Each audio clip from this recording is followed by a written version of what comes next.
Hello and welcome back to my video. Thank you so much for being here. I'm going to let you know that this is going to be a different video. Normally I come with you guys with some idea or creation or something that I made or whatever. Today is not that. Today is documentation. Today is a diary. Today is me lamenting on the fact that for the first time ever in 10 years of dungeon mastering, I completed a campaign.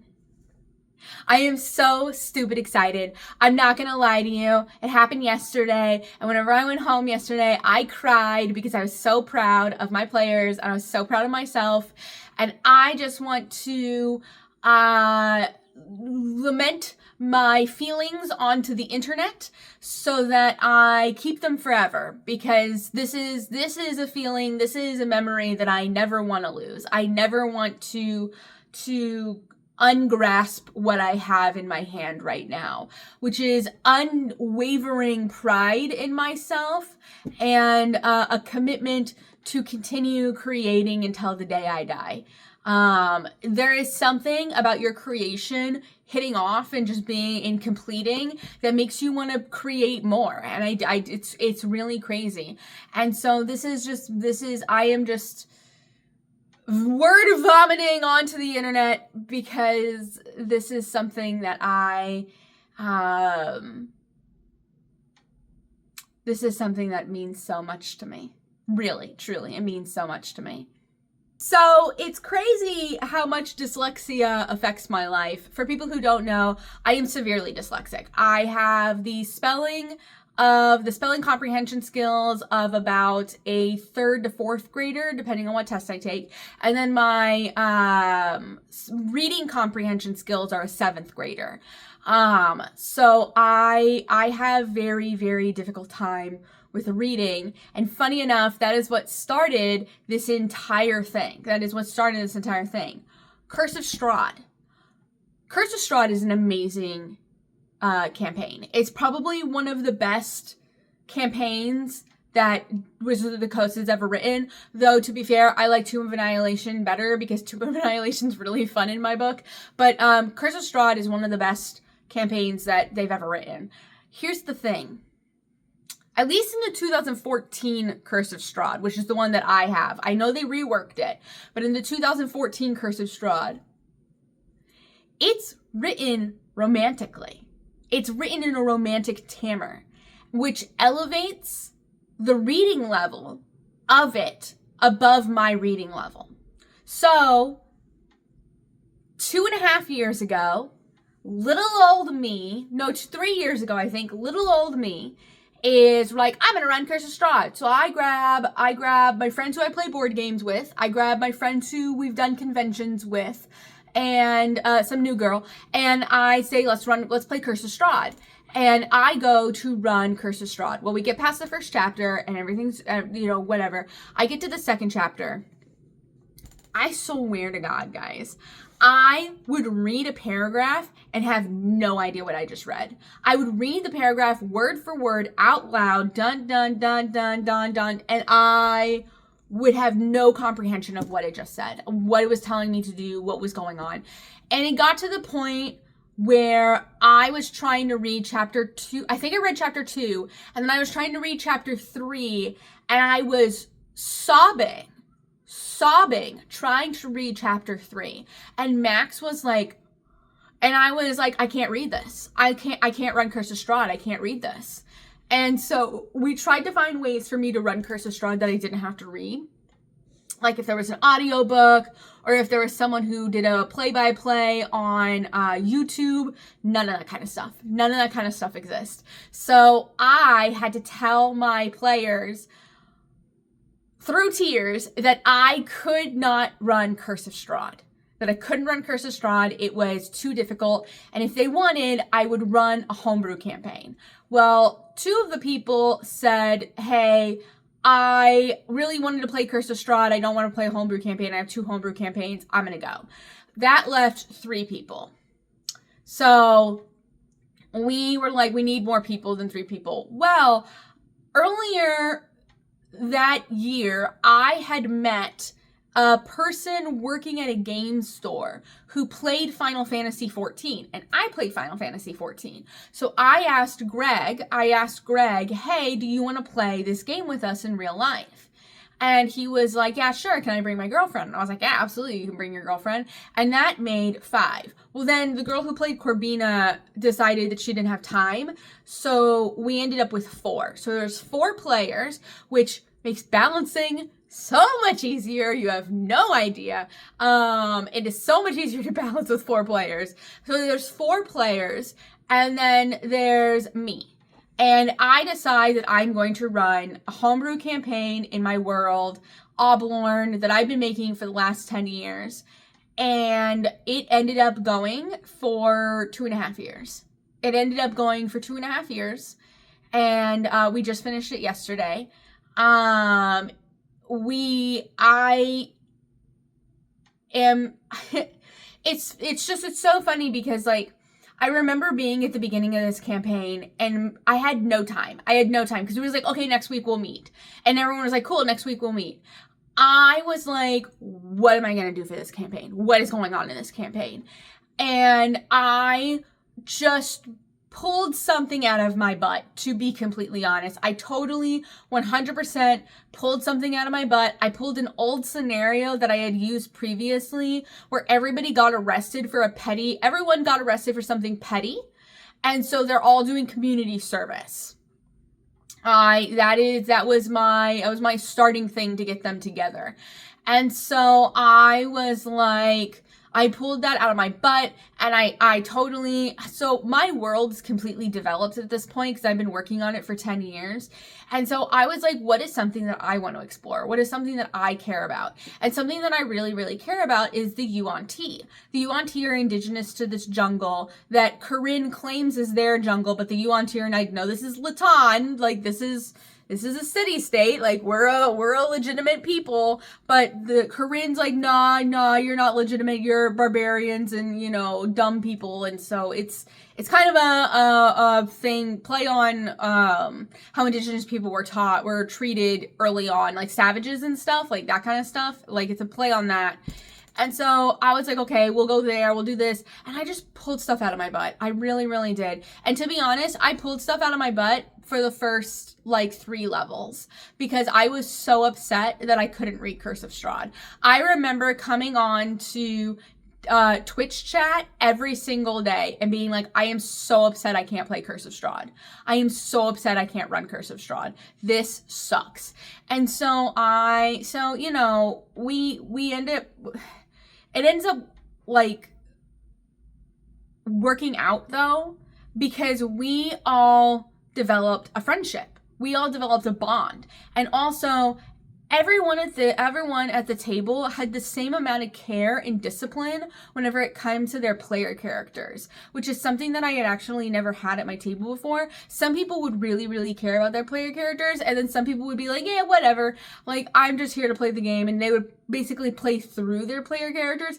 Every single person at my table cared about the player characters, worried about the player characters, did what the player characters said that they were going to do. Like, it was so refreshing, honestly, to have a bunch of people give a crap. Like, it was so refreshing. It was absolutely beautiful. And so, what ended up happening is I ended up getting my stuff together and I ended up coming up with an insane plot. Like, a plot where the thing that you get at the end of the tutorial, they got a weapon of mass destruction. That was like a thing that I gave them, was the key to a weapon of mass destruction.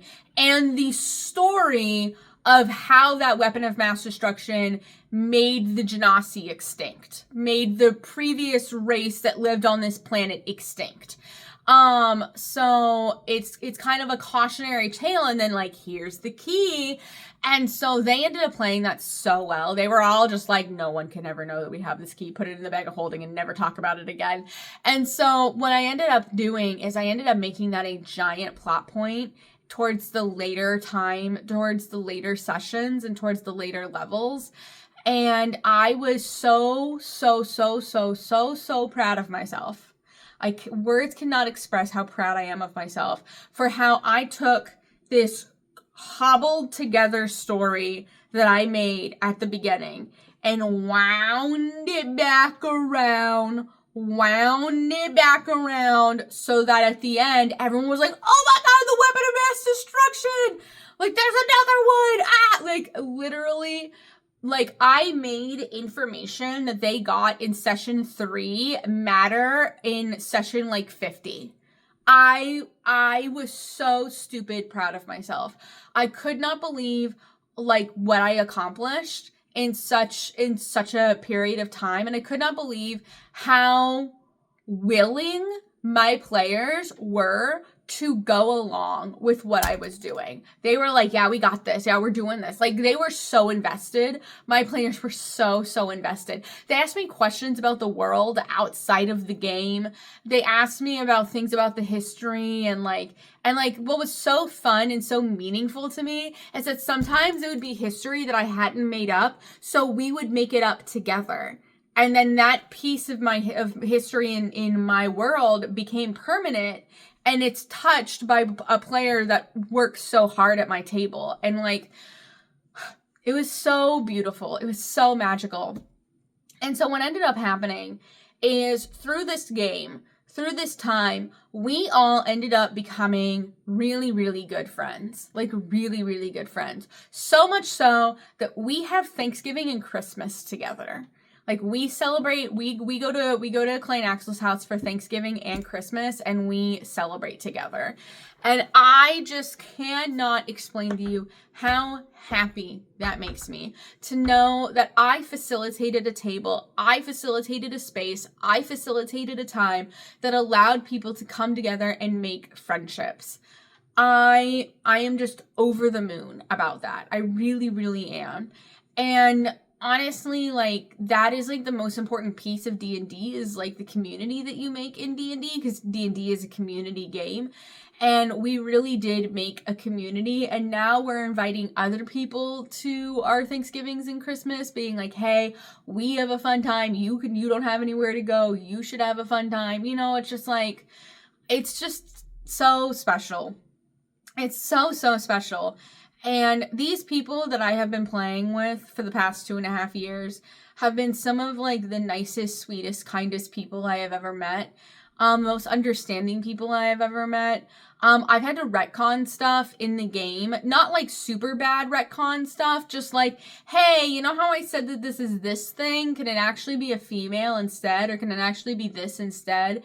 And so I just like, I just really appreciate the people that I play with, and I really appreciate them, and I'm grateful to call them my friends. And I just want to grovel at their feet and tell them thank you for how much confidence they've bestowed in me and my world, because I'll tell them something about my world, I'll tell them something about life in my world, and they'll be like, that's so cool, and I'm like, oh, that makes me feel so good. So it's just been such a beautiful experience.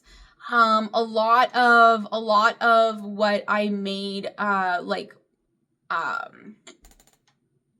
of what I made around the plot has to do with weapons of mass destruction, has to do with war, has to do with, like, jealousy and anger and not letting go of things, and not being willing to,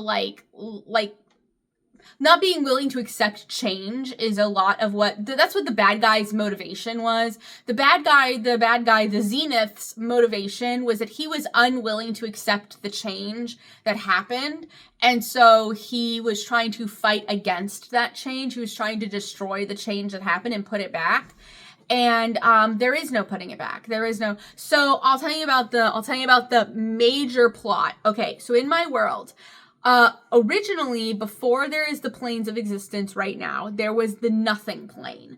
And the nothing plane existed infinitely. And in the nothing plane, there were these things called yokai. Yes, I did steal that word. It's a love language. There are these things called yokai. Yokai are these eldritch, beastly, tentacly with a beak kind of beast that are selfish and cruel and have no empathy and no care, They are just self-serving. They're super, super, super self-serving. And they're also cannibalistic. They eat one another. That is how they get their subsistence. So they float in the nothing plane, float around in the nothing plane, doing nothing. And then whenever they run into another one, they fight and then they eat the loser. That's kind of the life of a yokai. Well, 23 yokai got together and performed a forbidden ritual. And this forbidden ritual is called the Scratch. The Scratch, which is a reference, if you know that reference, but it's the Scratch. The Scratch resets the universe. It totally resets the universe. So these 23 yokai performed the Scratch, and it blew up the nothing plane. It also consumed the 23 yokai in their entire entity, in their entire form, but it reset the universe. When it reset the universe, the 23 yokai that scratched the universe became the gods with no knowledge of their previous life. They became the gods. And the yokai were no more. Well, in actuality, the Scratch only needed so much energy to exist, to happen. And the nothing plane was infinite. So it didn't take all of the nothing plane. It got right to the edges of the nothing plane and then receded. And then the new world formed in the nothing plane, kind of, if you catch my drift. So about 500 yokai were left alive. One of these yokai is the Zenith. When the yokai learned of what had happened, they also learned that not only do the gods have no knowledge of them, they cannot see them, they cannot interact with them. The yokai are completely non-existent to the gods. So what the yokai have chosen to do is to work in the shadows with warlocks and stuff like that. I also say the Echo Knight works with yokai, but they work in the shadows to manipulate the world that the gods are in. So if you do the great old one, you're working with the yokai.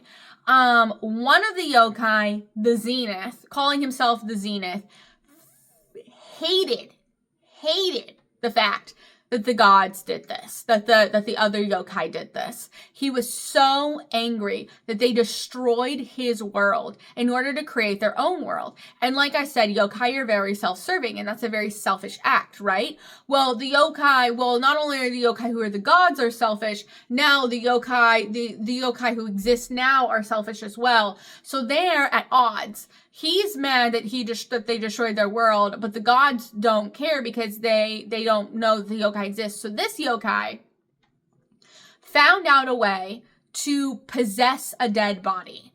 The Zenith found out a way to possess a dead body and exist on the material plane. So what he does is he gets some unsuspecting warlock to open up the Necronomicon, which is where his forbidden summoning circle is, and then a Necronomicon, and then they summon him into existence, and then his main goal is to kill everyone. He wants to take the world that the yokai, that the gods made, and destroy it. He wants to obliterate it. He wants to annihilate it. He wants to set it on fire.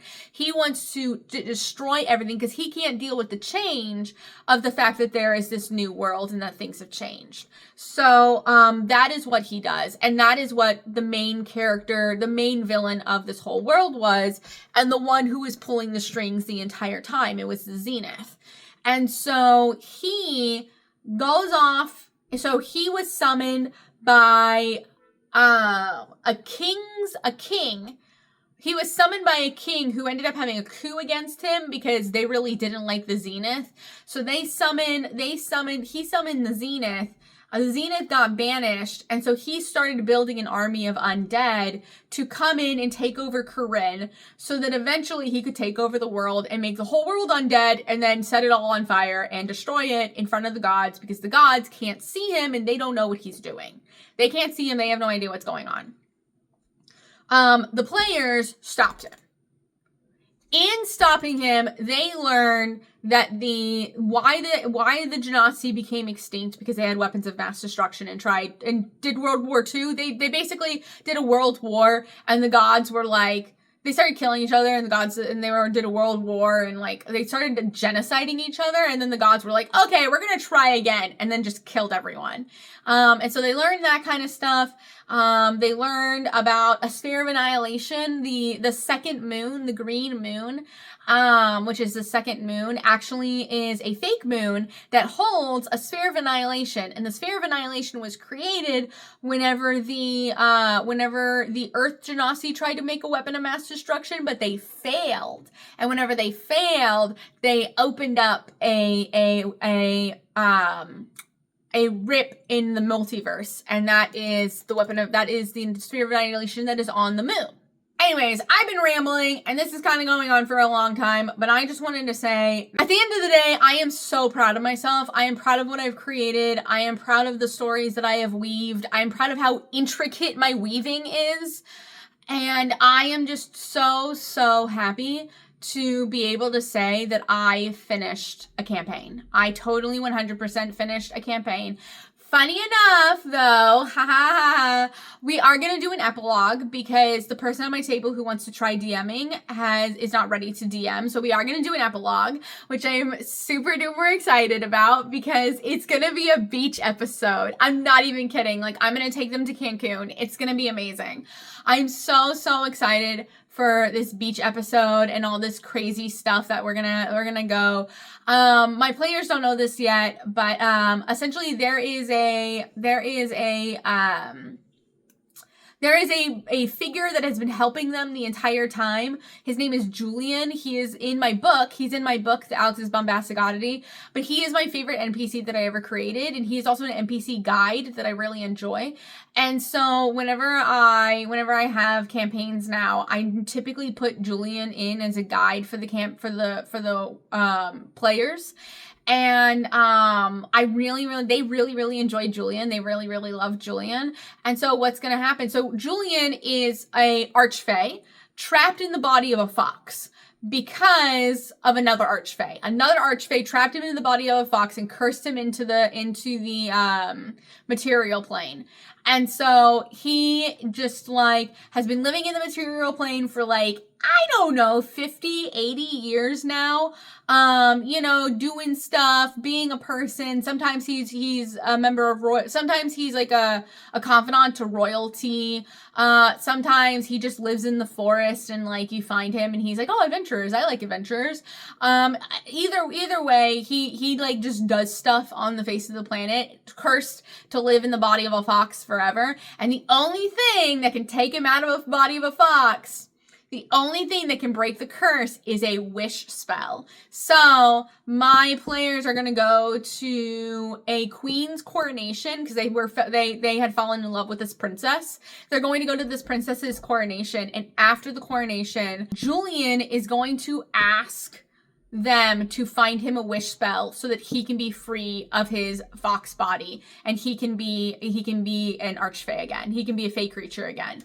And so what's going to happen is I'm going to lead them. They're going to like go and ask their contacts. They're going to, cause like a wish spell is like a 9th level spell. It's really difficult to get. So, they're going to ask their contacts. They're going to go around and what's going to end up happening is whoever they ask is going to tell them, well, genies have wish spells. Why don't you go ask a genie?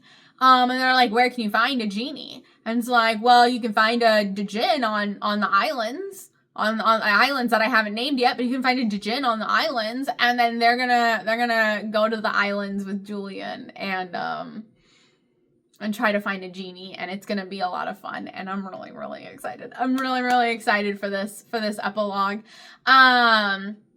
So yeah, I'm really proud of my players. I'm really proud of myself. I'm really proud of everything that I've accomplished here. And I just have so much confidence in myself now. Like, I don't know what that did, what doing a whole campaign did to me, but man, oh man, do I like it. I definitely like this feeling that I have. So I appreciate it so much that my players are so dedicated. And obviously we're going to have fun with the beach episode. and it's gonna be super duper fun. And yeah, I am so happy that I got to be able to do this. This means the world to me, and hopefully I'll be able to do it again. So yeah. Anyways, I appreciate your time. I appreciate you being here. Wow, this got long. I appreciate you being here.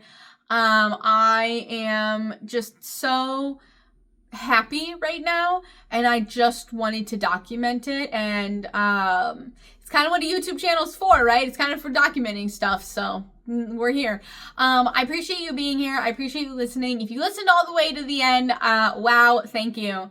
But if you didn't, it's okay, because this really didn't have anything to do with you. This had more to do with me. Anyways, I appreciate you guys so much. You're beautiful, you're wonderful, you're amazing, and you're always welcome at my table. And I will see you in the next video, which the next video is most definitely going to be a Substack video where you're getting a D100 chart. If you know anything about me, you know D100 charts are a staple in my life and my content creation and all that kind of stuff. And I finally made another one. I finally thought of another one, and I finally made another one. And I'm in love with it. I'm in love with this D100 chart. So yeah.